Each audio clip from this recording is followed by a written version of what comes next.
You know what's wild? An entire generation was told they could be anything they wanted, that hard work would pay off, that they were special and destined for greatness. And then they graduated into the worst recession since the Great Depression, watched their parents lose their homes, and realized the rulebook they'd been handed was completely outdated. If you're a millennial or you're trying to understand one, this might explain why there's this constant tension between optimism and exhaustion, ambition and burnout, hope and a very specific kind of cynicism. Because what's happening psychologically to millennials isn't entitlement, it's cognitive dissonance on a generational scale. And the data, honestly, it's fascinating and kind of heartbreaking at the same time. So let's talk about what happens to your brain when the world you were promised doesn't match the world you got. First, who are we even talking about? Millennials are people born between 1981 and 1996, and here's the thing that makes them different from every generation before them in modern US history. They're the first generation expected to be financially worse off than their parents. Not because they're not working hard, not because they're lazy or entitled, but because the economic landscape fundamentally shifted right as they were entering adulthood. And that shift, that gap between what was supposed to happen and what actually happened, that creates something psychologists call cognitive dissonance. Your brain holds two conflicting beliefs at the same time, and it's deeply uncomfortable. On one hand, you were raised with this message: work hard, go to college, get a degree, and you'll be successful. You'll own a home, have a stable career, do better than your parents. That was the promise, that was the deal. But on the other hand, you graduate with massive student debt. The job market expects 5 years of experience for entry-level positions. Housing costs have skyrocketed while wages stayed flat. And suddenly, the math just doesn't work. So your brain is stuck holding both of these truths. I did everything right, and also, I'm struggling. And that dissonance, it creates stress that never fully resolves. Now, let's rewind a bit, because to understand millennial psychology, you have to understand how they were raised. Millennials grew up during what's called the self-esteem movement. This was a huge shift in parenting philosophy that started in the 80s and 90s. The idea was, if you boost a child's confidence and tell them they're special, they'll achieve more. Participation trophies, constant praise, everyone's a winner. The intention was good: build kids up so they believe in themselves. But here's what actually happened according to research. Psychologist Twenge found that millennials score higher on measures of narcissism than previous generations. But, and this is crucial, they also score higher on anxiety and depression. So it's not that millennials think they're better than everyone, it's that they were told they were capable of anything, which created really high expectations, but then reality didn't cooperate. So you get this weird mix: inflated expectations about what you should achieve, combined with very real economic barriers that make those achievements nearly impossible. That's not narcissism, that's vulnerability dressed up as confidence. Here's where the timing gets really important. Millennials entered adulthood right around 2008. The recession hit, the job market collapsed, companies started hiring fewer full-time employees and more contractors, benefits disappeared, pensions became a myth. The entire structure of stable employment that their parents had, it evaporated almost overnight. And psychologically, this matters because your early 20s are when you're supposed to be establishing yourself, building your career, forming your identity, starting to create stability. But instead, millennials got uncertainty. They got unpaid internships. They got gig economy jobs with no benefits. They got told they were overqualified or underexperienced. And the rules kept changing. Work hard didn't guarantee anything anymore. And then there's social media. Millennials are the first generation whose entire identity formation happened alongside the rise of Facebook, Instagram, Twitter. Think about what that does psychologically. You're figuring out who you are while simultaneously performing who you are for an audience. Every milestone, every achievement, every moment gets documented, compared, measured. Research from the American Psychological Association shows that social media use is directly linked to increased anxiety and depression, especially when it's tied to external validation. And millennials didn't just use social media, they grew up with it. They learned to measure their worth in likes and comments and follower counts. Their self-concept got tangled up with how they were perceived online, and that creates a very specific kind of exhaustion. You're not just living your life, you're curating it. editing it, presenting it, and the gap between the life you're showing and the life you're living, that gap creates shame, because everyone else looks like they're winning and you feel like you're barely holding it together.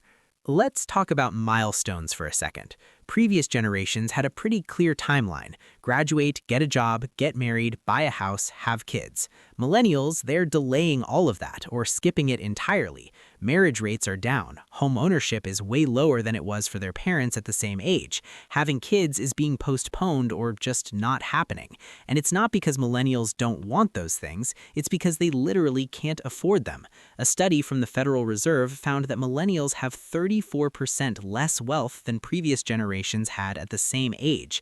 Housing prices have increased by over 100%, while wages have barely budged. Student loan debt has quadrupled. The math just doesn't work. But here's the psychological part. Humans are wired to seek stability. Marriage, home ownership, starting a family, these are markers that signal you've made it, you're settled, you're safe. When you can't reach those milestones, when you're stuck in this prolonged state of uncertainty, your nervous system doesn't get the signal that you're okay. You're just waiting for the right job, waiting to save enough money, waiting for things to stabilize. And that waiting, that chronic state of almost but not quite, it creates what researchers call allostatic load. Your body stays in a low-level stress response for years, decades even, and that wears you down, physically, mentally, emotionally. Now, here's something that doesn't get talked about enough.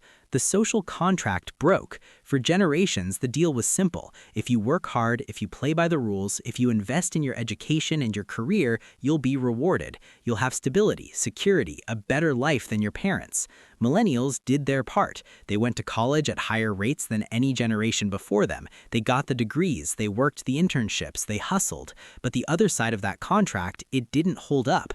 College costs exploded. Student loan debt became inescapable. The job market shifted to favor employers, not employees. Benefits vanished. Pensions became a myth. Here's another layer. Millennials are the most educated and most diverse generation in history, and they grew up with the internet. That combination is psychologically significant because they have access to information that previous generations didn't. They can see how things work in other countries. They can fact-check narratives they were told. They can organize and share information in ways that weren't possible before. And that leads to questioning authority, questioning systems, questioning why things are the way they are. Older generations sometimes see that as disrespect or entitlement, but it's actually just access to information plus a willingness to ask why.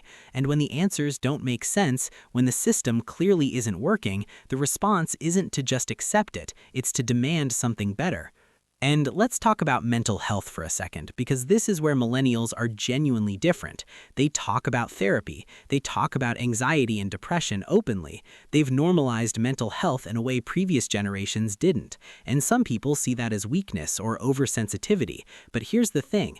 Millennials aren't more mentally ill because they're soft. They're more open about mental health while also dealing with objectively harsher economic conditions. More student debt, less job security, higher housing costs, and constant digital comparison. The stress is real. The difference is they're willing to name it. And honestly, that's not weakness, that's self-awareness. Then there's the climate crisis. Millennials are the first generation to grow up fully aware that the planet is in serious trouble, and they're watching previous generations do very little about it, while they're going to be the ones dealing with the consequences. Psychologically, that creates something called climate anxiety. It's this background hum of dread about the future. You're supposed to plan for retirement, save for a house, think about your kids' future, but there's this voice in the back of your head asking, what future? Will any of that even matter? And that's not catastrophizing. That's responding to actual data about rising temperatures, extreme weather, resource scarcity. The anxiety is proportional to the threat. So let's put this all together. High expectations from childhood, economic instability in young adulthood, constant performance pressure from social media, delayed or impossible milestones, chronic uncertainty, a broken social contract, climate anxiety. Add all of that up, and what do you get? A generation that's anxious, frustrated, disillusioned, but also weirdly hopeful, because millennials haven't given up. They're still trying. They're just doing it with a very clear understanding that the rules changed and nobody bothered to tell them until it was too late. And here's what's important to understand. Millennials aren't broken. They're not entitled. They're not lazy. They're responding rationally to a set of conditions that previous generations didn't face. The psychology of millennials is the psychology of adaptation, of trying to navigate a world where the map they were given no longer matches the reality they're living. And honestly, the fact that they're still showing up, still trying, still hoping for something better while dealing with all of this, that's not weakness, that's resilience. If this resonated with you, like the video, and if you want to support these deep dives, hit that subscribe button to become a channel member. I would genuinely appreciate it.